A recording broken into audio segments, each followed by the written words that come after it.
Bonjour, mon nom est Marc Bachan, professeur de fiscalité au département des sciences comptables à l'Université du Québec à Trois-Rivières. En mon nom personnel, ainsi qu'au nom de mes collègues Nicolas Boivin et Nicolas Lemelin, j'aimerais vous souhaiter la bienvenue à cette première capsule de cette première semaine de notre MOOC. Cette semaine, nous allons présenter, échanger, mesurer nos aptitudes à œuvrer en matière de finances personnelles. Les finances personnelles est un vaste sujet qui, dans un monde idéal, devrait intéresser tous et chacun, puisqu'il fait partie de notre vie au quotidien et qu'il se répercute sur notre vie future. Les défis, certains parleront de pièges, sont nombreux. Le plus important, à mon avis, est la complexité causée par la nature intégratrice du sujet.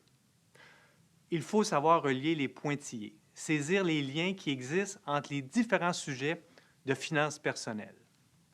Par exemple, une situation budgétaire qui est serrée peut amener le consommateur à se porter vers le PPPP, le plus petit paiement possible, en payant un bien sur la plus longue échéance possible.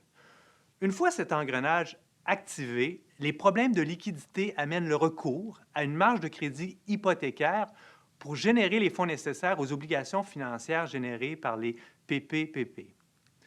On se retrouve ainsi à emprunter pour consommer. Bref, vivre au-dessus de ses moyens. Les finances personnelles deviennent alors une question comportementale, proche de la psychologie, gratification instantanée, désir de se définir par ce que l'on possède. Jumelée à un niveau de littératie financière faible dans la population en général, cette situation devient un problème sociétal. L'objectif principal de cette première semaine consiste à favoriser de manière concrète à la fois notre compréhension des enjeux financiers personnels en matière de littératie financière et des comportements, bons et mauvais, qui les sous-tendent. Pour se convaincre de l'effet spectaculaire de l'endettement chez les Canadiens, observons ce graphique. En 2009, le ratio de la dette sur le revenu net après impôt atteignait un niveau record de 148 %. Sur une période de 20 ans, la progression a été de 55 %. Au troisième trimestre de 2013, le ratio de la dette atteignait 163,7 %. Si on y ajoute un angle d'analyse, à savoir le vieillissement de la population, occasionnant une situation où la dette devrait donc être réduite avec le temps puisque la maison devrait être payée. Cette progression devient alors inquiétante et demande des changements de comportement de la part des individus. Une des idées fortes afin de modifier le comportement des consommateurs en matière de finances personnelles est de leur présenter l'effet de leur consommation d'une manière unique et marquante. C'est ce que réussit le professeur Daniel Goldstein en introduisant l'image du present self, le moi actuel, et le future self, le moi futur, dans sa conférence TED intitulée The Battle Between Your Present and Future Self. Je vous invite donc ici à prendre une pause et à visionner cette conférence. Bon visionnement. On se retrouve après celle-ci.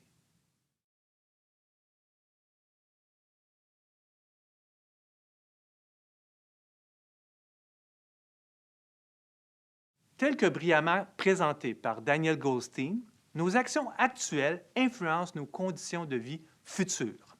Lorsque nous consommons aujourd'hui, nous réduisons notre capacité à consommer dans le futur. Et lorsque nous épargnons aujourd'hui, nous augmentons nos possibilités à consommer dans le futur. Bref, nous nous empruntons à nous-mêmes. Illustrons, par un exemple, un des pièges le plus répandus en finances personnelles, la location perpétuelle d'un véhicule. Parlons de Marie Trottier, qui souhaite faire l'acquisition d'une nouvelle voiture, une Golf toute neuve, une belle voiture. Le coût de la voiture, 25 455 $, taxes incluses. Normal d'en financer l'achat puisque le plaisir de conduire une telle voiture durera plusieurs années. Du coup, les taux de financement sont aussi abordables, 1,9 % sur 48 mois, ce qui nécessitera des paiements pour Marie de 551 $ par mois. Marie Trottier trouve le versement mensuel élevé, ce à quoi le vendeur s'empresse d'éliminer tout souci en lui proposant plutôt une location. Comme par magie, le montant du versement fond comme neige au soleil. Marie est heureuse de verser 291 $ par mois pour assurer une location pour une période de 48 mois. elle se dit qu'il sera toujours possible d'acheter sa voiture au terme de la location dans 4 ans. Nous voilà 4 ans plus tard, le contrat de location est échu et Marie doit débourser une valeur résiduelle de 12 926 $ si elle veut devenir propriétaire de sa Golf. Puisque la voiture est maintenant usagée, le taux d'intérêt pour financer la valeur résiduelle sont moins intéressants. Le taux est de 6 % sur 36 mois. Marie Trottier devrait donc débourser 393 $ par mois pendant 36 mois pour devenir propriétaire de sa Golf usagée. Le vendeur rappelle à Marie qu'elle pourrait aussi retrouver une toute nouvelle Golf qui sent encore le neuf en location pour des versements mensuels de 291 $ par mois pendant 48 mois. Quelle aubaine! Le choix est facile. De cette façon, Marie assume perpétuellement, à chaque changement de voiture, plus de 50 % de la dépense la plus importante d'un véhicule, sa dépréciation, son amortissement. C'est à ce moment que Marie Trottier tombe dans le cycle infernal de la location perpétuelle.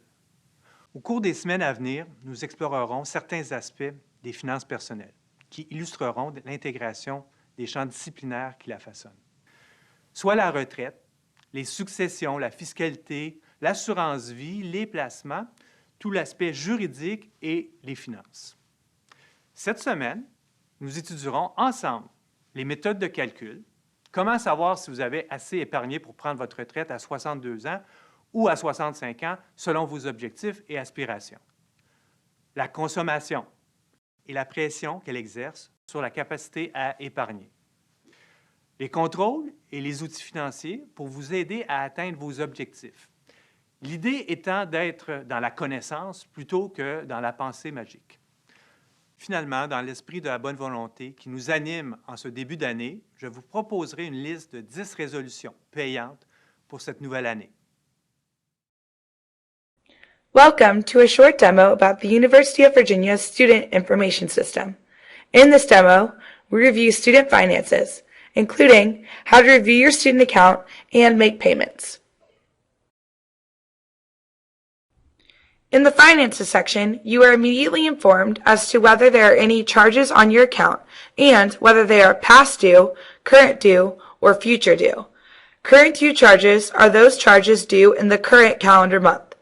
Future due charges, as the name suggests, are those charges due in a future month.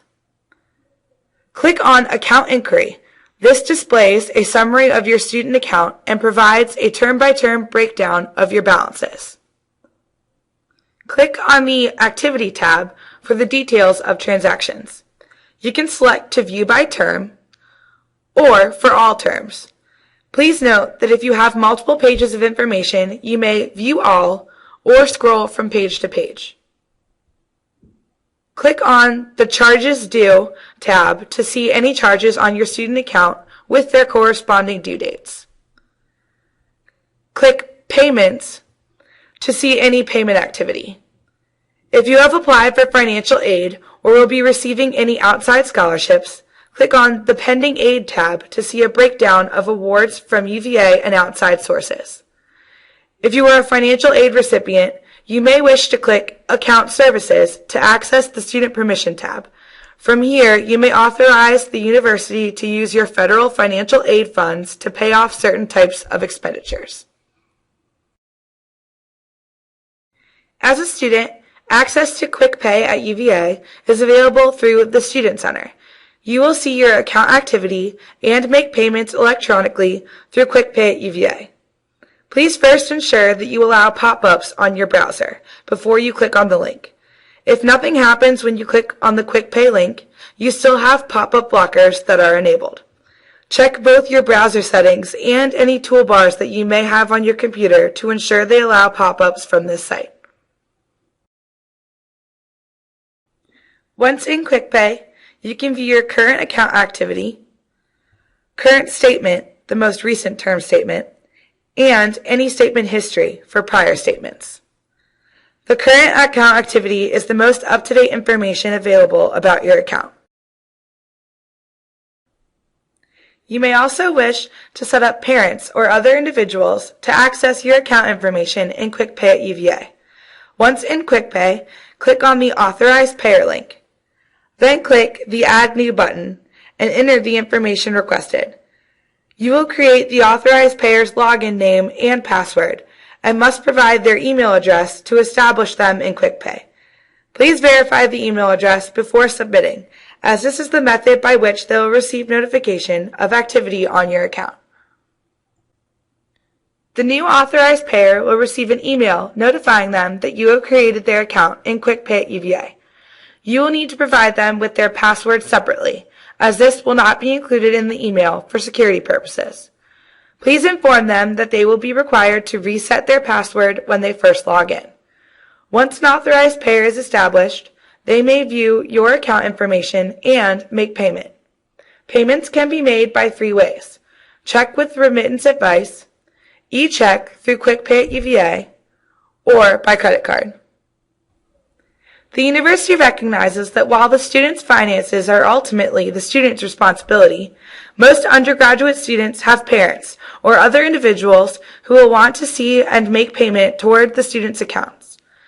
Because parents are not authorized to have direct access to the Student Center through SIS, there is access to QuickPay at UVA for parents if the student establishes the parent as an authorized payer in the QuickPay account.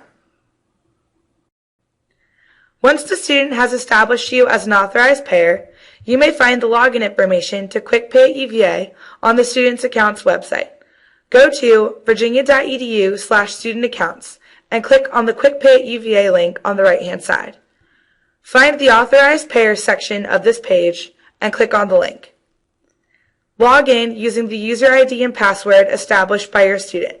The first time you log in, you will need to change your initial password. As parents, you can view current account activity, current statement, and statement history through QuickPay. Plus, make electronic payments by ACH using your bank routing and account number, or by credit card. Please note that if you choose to pay with a credit card, the service provider assesses a 2.75% transaction fee at the time you make your payment. Accepted credit cards are MasterCard, American Express, and Discover. Visa chose not to participate in our program. If you are established as an authorized payer, you will receive periodic emails notifying you when the student has account activity or past due balances. It is important that your email address remain active in order for you to receive this information. For additional help, refer to the SIS Help, Tips, and Tutorials link on the SIS portal.